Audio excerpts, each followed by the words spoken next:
오늘 윤석열 대통령의 인도네시아 인도 순방 나흘째입니다. 윤 대통령은 대북 제재의 미온적인 중국, 러시아를 동시에 비판하기도 했는데요. 자, 어제는 관심이 쏠렸던 한중 회담이 성사되기도 했습니다.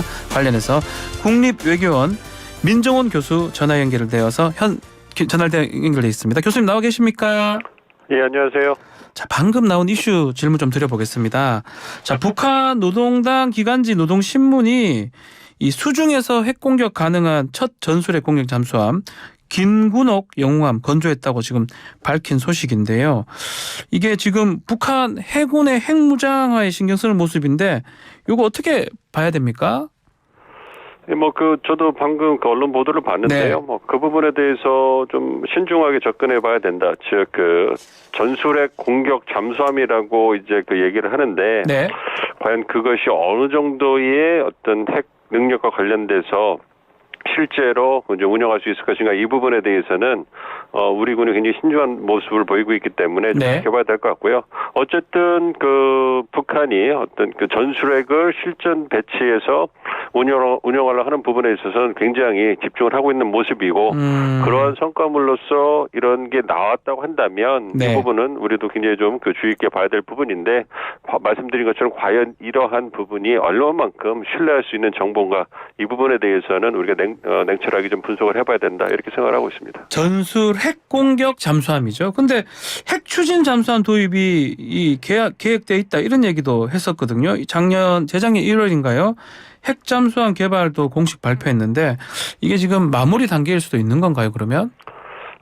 이것도 하긴 어렵겠죠. 확인도 어렵겠지만 네.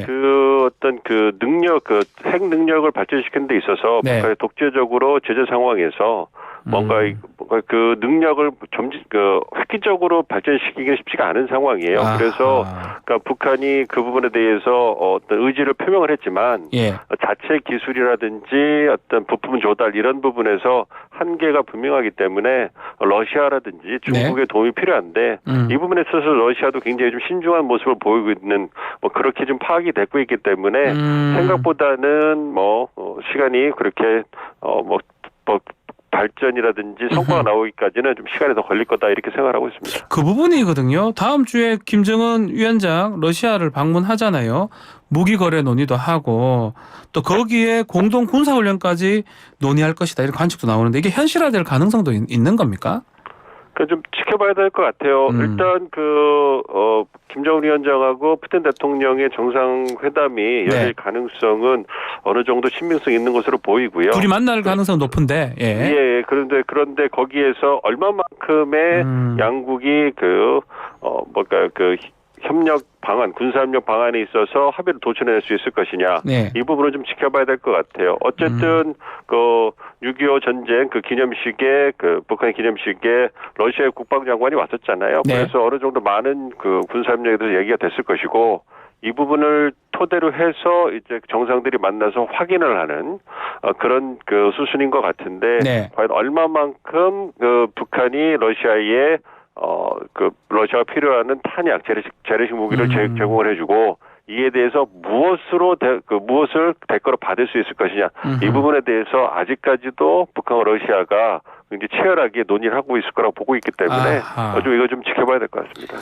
논의를 하고 있다고 하지만 보도는 이렇게 돼 있더라고요. 러시아는 지금 말한 재래식 무기 북한한테 받고 북한은 러시아에서만 받을 수 있는 어떤 핵심 기술 무기라든지 어떤 기술 같은 것들을 받을 것이다. 이렇게 하는데 여건을 보면요. 러시아는 지금 전쟁 중이고 좀 북한이 경제 위기가 심각하잖아요. 이 여건상 이게 가능할지도 좀 의문이 있는데요. 러시아 입장에서는 얘기가 나오고 있는 것이 북한으로부터 재래식 탄약이라든지 포탄, 미사일, 폭탄 이런 걸 받아서 이제 우크라이나 전쟁에 좀 도움을 받을 것이다. 그렇기 때문에 러시아의 재래식 무기의 어떤 재고 굉장히 어려움을 겪고 있다. 이렇게 파악이 되고 있는 거고요. 네. 그렇기 때문에 북한의 도움이 필요한 것이고 그 부분에 대해서는 북한이 얼마만큼 해당 재래식 무기를 가지고 있는지 재고가 얼마나 있는지는 알 수가 없죠. 네. 그렇지만 어느 정도는 제공할 능력이 있기 때문에 러시아와 북한 간의 얘기가 되고 있다고 생각을 하고 있고요. 그런데 이제 말씀드린 것처럼 관건은 그런 러시아가 정말로 우크라이나 전쟁 때문에 식량을 북한에 제공하기 어렵다. 네. 그러면 현금을 제공하기도 대북 제재 때문에 어렵고 어렵다. 러시아도 제재받기 어렵다. 그렇다면 기술. 첨단 기술을 줘야 된다. 예. 이 부분이 이제 논리적으로 전개가 가능한 건데 예. 러시아가 전략적으로 생각했을 때 과연 북한한테 아하. 이런 상황에서 재래식 무기를 공구로 바꾸서 첨단 기술을 이전해 주는 게 이게 등가가 될 것인가. 굉장히 실리적이거든요. 러시아 사람들이. 그리고 예. 북한이 그런 기술을 가졌을 때 과연 러시아의 플러스가 될 것이냐, 아하. 실이 될 것이냐 이 부분도 고민하고 있기 때문에 이 부분은 저는 좀 더 저희가 신중하게 지켜볼 필요가 있다 이렇게 생각하고 있습니다. 자, 이거 뭐 비슷한 질문이긴 한데 이게 김정은 위원장이 얘기했던 5대 전략 무기가 그 중에 하나가 핵잠수함 기술 아니겠습니까? 그래서 뭐 예를 들어서 6개월 동안 뭐 이렇게 자망을 하다가 미국 본토 가가지고 SLBM 뭐 발사하면 미국에 치명타를 줄 수 있다. 또 한편으로는 이게 이 대미 협상 판도를 바꿀 게임 체인저로 볼 수 있다. 이런 얘기도 있는데요. 교수님께서는 어떤 의견을 갖고 계시는지요? 그렇습니다.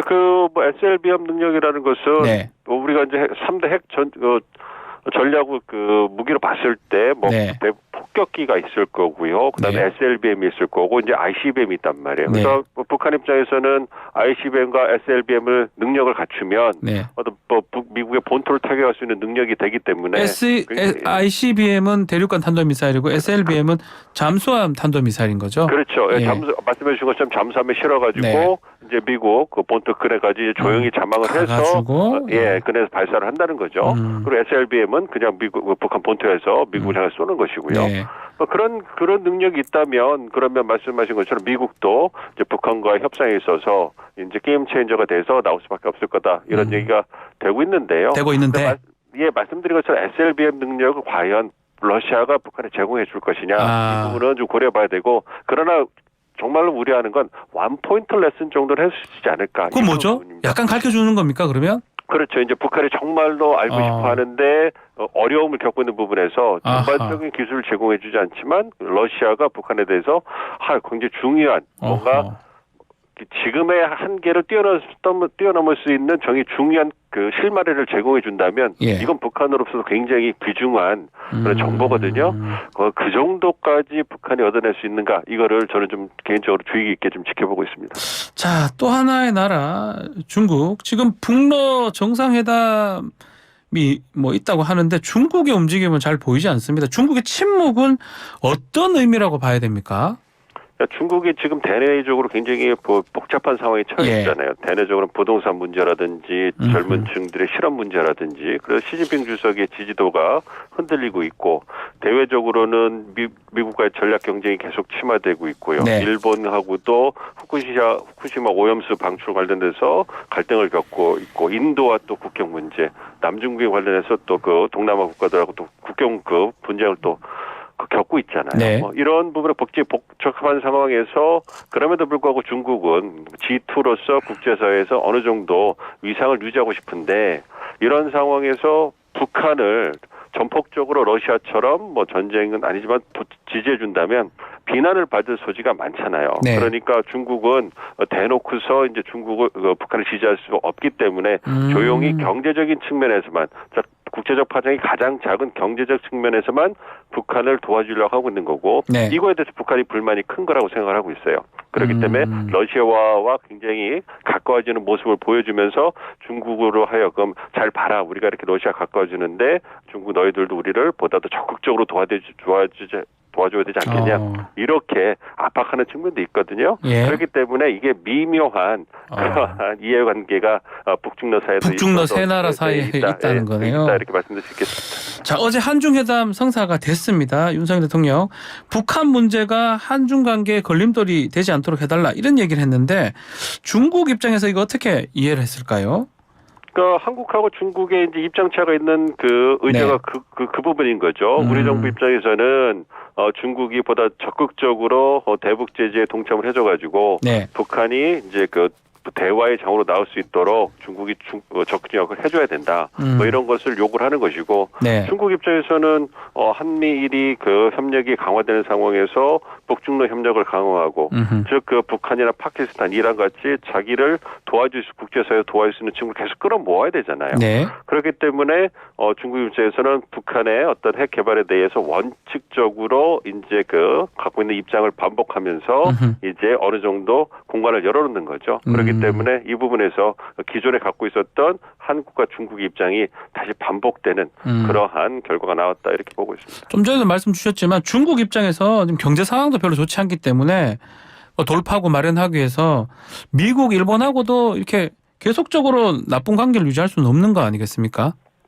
그렇습니다. 그 미국과의 관계를 개선하기 위해서 계속 노력을 하고 있고요. 네. 그래서 중국은 지속적으로 미국이 어떤 그 태도 변화를 보여줄 것을 요구를 하고 있어요. 예. 그러니까 문제를 일으키고 있는 것은 중국이 아니라 미국이고 그러니까 불공정하게 자국의 이익을 위해서 자꾸 중국을 밀어붙이기 때문에 네. 이것은 부당하고 중국과의 어떤 그 원래 그 공정한 관계를 회복하자 이렇게 주장을 하고 있는 것이고 네. 일본과도 이제 미일이 가까워지고 있으니까 아무래도 영내에서 주요 국가인 일본이 미국과 가까워지는 것은 중국으로 하여금 불안감을 느끼게 한단 말이에요. 예. 그러니까 일본에 대해서 경고도 하면서도 그러면서도 뒤로는 경제 관계를 유지하면서 일본을 갖다가 일본과의 관계를 관리하려는 그런 복합적인 모습을 보이고 있습니다.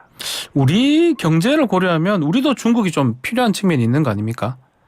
그렇습니다. 굉장히 중요한 파트너죠. 네. 그렇기 때문에 이제 그 한중 간의 관계를 이번에 윤석열 대통령이 순방하시면서 강조를 했잖아요. 네. 이제 한미일 협력이 어느 정도 제도화됐기 때문에 이제는 한중일 관계를 관리를 해야 된다. 즉 한중 관계를 관리를 해야 된다. 이 부분은 우리가 중국과의 관계에서 갖고 있는 경제적 중요성을 네. 부각하고 확인하는 부분이거든요. 네. 그렇기 때문에 향후에 어떤 그러한 긍정적인 메시지 발산을 통해 가지고 중국과의 관계를 계속 관리하고 개선하려는 움직임이 있을 거라고 예상하고 있습니다. 자, 아세안 정상회의 지금 윤석열 대통령 참석 중인데 북한과의 군사협력 시도는 즉각 중단돼야 된다 이런 메시지를 냈거든요.